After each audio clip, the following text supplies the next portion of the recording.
The Greeks fought like no one else. At Marathon, they charged into the Persian ranks, smashing through shields with bronze spears and leaving the battlefield littered with bodies. At Thermopylae, 300 Spartans turned a narrow pass into a slaughterhouse, holding back waves of Persian soldiers with unbreakable discipline. On the seas, Greek triremes crushed enemy ships with bronze rams, leaving splintered wood and drowning sailors in their wake. The long walls of Athens kept the city supplied during sieges, while cunning tactics at Plataea turned disarray into victory. Greek warfare wasn't chaos. It was a calculated storm of strategy and innovation. Greek warfare thrived on discipline, and the hoplite phalanx was its sharpest weapon. These soldiers weren't individuals on a battlefield. They were parts of a relentless, unified machine. Each hoplite carried a massive shield, the aspis, that protected himself and the soldier to his left. This interconnected defense created a wall of bronze that advanced as one, bristling with spears aimed at the enemy like a moving fortress. The phalanx power came alive at Marathon in 490 BCE, where the Athenians, outnumbered and facing a Persian army famous for its mobility, dared to take the offensive. Under the command of Miltiades, the Greek line surged forward in a full sprint. The Persians, relying on archery and light infantry, were not prepared for the sheer impact of the hoplite charge. The Greeks smashed through the Persian center, driving the invaders back to their ships. The battlefield turned into a graveyard of broken spears and shields as the Greeks hunted down fleeing soldiers, marking one of the most decisive victories in history. At Thermopylae, the phalanx showed its resilience under impossible conditions. King Leonidas led 300 Spartans and a coalition of Greek allies in holding a narrow mountain pass against Xerxes' colossal Persian army. With shields locked and spears thrusting over the top, the Spartans repelled wave after wave of Persian attacks. Arrows darkened the sky, but the phalanx held firm, its soldiers rotating positions to maintain stamina. Even after their spears broke, they fought with swords and shields, turning the battlefield into a butcher's yard. Their final stand wasn't a loss, it was a message that no numbers could break Spartan resolve. Greek hoplites weren't individual warriors. They were cogs in a machine, trained to move, strike, and endure as one. The phalanx wasn't flexible, but it didn't need to be. Its purpose was to advance, crush, and destroy, and it rarely failed to do exactly that. Greek mastery didn't stop on land, it extended to the sea, where the triremes reigned supreme. These sleek warships, powered by 170 rowers and armed with a bronze battering ram, were not built to transport soldiers. They were built to sink enemy vessels. Each trireme moved like a predator, closing in on its prey with pinpoint precision. At Salamis in 480 BCE, this naval prowess reached its peak. Facing a Persian fleet far larger than their own, the Greeks turned geography into a weapon. Themistocles, the Athenian mastermind behind the fleet, lured Xerxes' ships into the narrow straits near Salamis. Here, the Persian ships, too large and cumbersome to maneuver, became easy targets for the agile triremes. Greek rowers drove their ships into the Persian lines, shattering hulls with their bronze rams. The sound of splintering wood and the cries of drowning sailors echoed across the water as the Greek fleet decimated the invaders. The triremes weren't just fast, they were versatile. Armed marines, known as epipetae, boarded enemy ships to finish what the rams started. These soldiers, wielding spears and grappling hooks, turned naval battles into floating skirmishes. Meanwhile, archers stationed on the decks unleashed volleys of arrows, targeting Persian crews scrambling to defend their ships. Every Greek trireme was a weapon of coordinated destruction. Athens' investment in its navy wasn't a gamble, it was a calculated move that saved Greece. The construction of 200 triremes before the Persian invasion gave the Greeks a tool unmatched in speed and lethality. The ships didn't just defend Greek waters, they annihilated enemy fleets. At Salamis, the Persians learned the hard way that Greek naval warfare wasn't an accessory to their land forces. It was a weapon that could change the course of history. The trireme wasn't just a ship, it was an engine of destruction that turned the tide of wars. Greek generals didn't rely on brute force. They won battles with cunning and strategy. At the Battle of Marathon in 490 BCE, the Athenians faced a Persian army vastly superior in size. Miltiades, the Athenian commander, devised a bold plan. He deliberately thinned the center of his line, reinforcing the flanks instead. When the Persians attacked, their center pushed forward, but the Athenian flank swept inward, trapping the Persians in a pincer movement.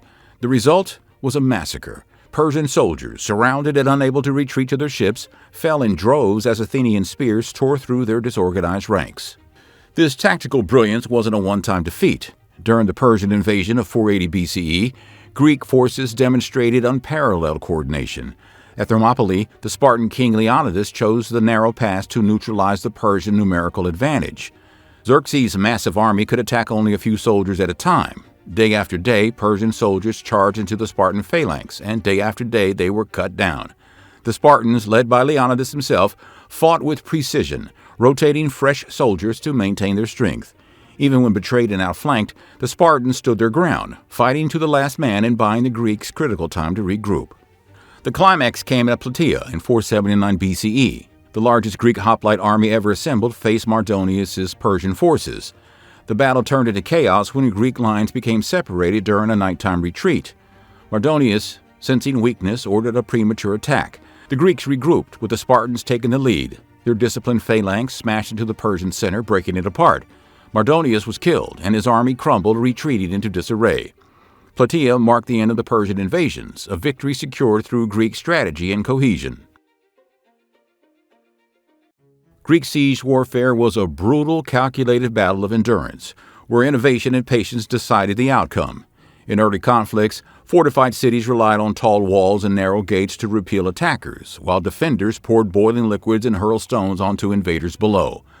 But as Greek engineers refined their techniques, no wall could hold indefinitely. Athens turned siege warfare into an art during the Peloponnesian War. The long walls, stretching 7 kilometers between the city and the port of Piraeus, were a logistical masterpiece. Even as Spartan forces surrounded the city, these walls ensured that supplies flowed unimpeded from the sea.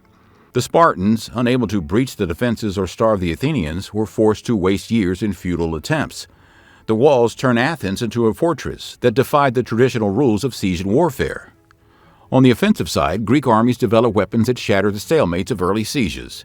The introduction of wheeled siege towers, like those used by Dionysius of Syracuse at Mafia in 397 BCE, changed the game. These towering machines allowed soldiers to scale walls while protected from enemy fire. At Delion in 424 BCE, Greek forces deployed flamethrowers, long tubes filled with incendiary materials to scorch defenders and their fortifications, leaving the enemy in disarray. The Battle of Syracuse during the Peloponnesian War highlighted how sieges could shift the balance of power. The Athenians, aiming to subjugate Syracuse, found themselves trapped by a brilliant counter-siege. The Syracusans built additional walls to block Athenian advances and used their superior naval forces to isolate the attackers. Starved of supplies and battered by constant raids, the Athenian army collapsed, its fleet destroyed, and thousands of soldiers captured. Siege warfare in Greece was never static. It was a deadly chess game where each side sought to outlast or outmaneuver the other. Whether defending with thick walls or attacking with fire and machines, the Greeks treated sieges as a stage for ingenuity and determination. Victory wasn't handed to them, it was engineered. Greek armies didn't survive on strength alone. They thrived because they mastered the art of endurance and adaptation. The campaigns of the Persian and Peloponnesian Wars tested their ability to keep armies fed, supplied, and battle-ready in hostile conditions. Logistics weren't an afterthought. They were a weapon. The construction of Athens' long walls showcased how planning could turn the tide of war. These fortifications stretched from the city to its vital port of Piraeus, ensuring that Athens remained supplied by sea even when Spartan forces besieged the land. Food, weapons, and reinforcements flowed freely, while the Spartans were forced to watch from outside, their efforts rendered futile by a strategic masterpiece. The walls weren't just barriers, they were lifelines, preserving Athens' fighting capacity over years of siege. During the Peloponnesian War, naval superiority gave Athens another logistical advantage. Supplies could be shipped from allies and colonies bypassing Spartan-controlled territory. Greek triremes became floating supply lines, ensuring that soldiers in far-off campaigns remained equipped. But the Athenians learned the cost of logistical failure at Syracuse. Their fleet, caught off guard while foraging for food, was destroyed and thousands of soldiers were left to die or be enslaved. The lesson was brutal but clear. Supply chains were as vital as swords and spears. Greek ingenuity extended to battlefield logistics. At Plataea, Greek soldiers carried 3 days of rations, ensuring mobility without dependence on supply lines. Slaves acted as porters, hauling equipment and cooking for the soldiers, while foraging parties secured additional resources. Greek armies didn't simply march into enemy territory. They consumed it, using local resources to sustain their campaigns. When that wasn't enough, they relied on naval resupply to stay in the fight. The Greeks also turned spoils of war into tools of endurance. After victories, they claimed armor, weapons, and treasures from defeated enemies, using them to replenish their own forces. The This practical approach ensured that even prolonged wars didn't exhaust their resources. Greek endurance wasn't luck, it was a carefully honed ability to outlast and outthink their enemies, ensuring that their armies didn't merely fight, but survived to fight again. Thanks for watching Nutty Productions.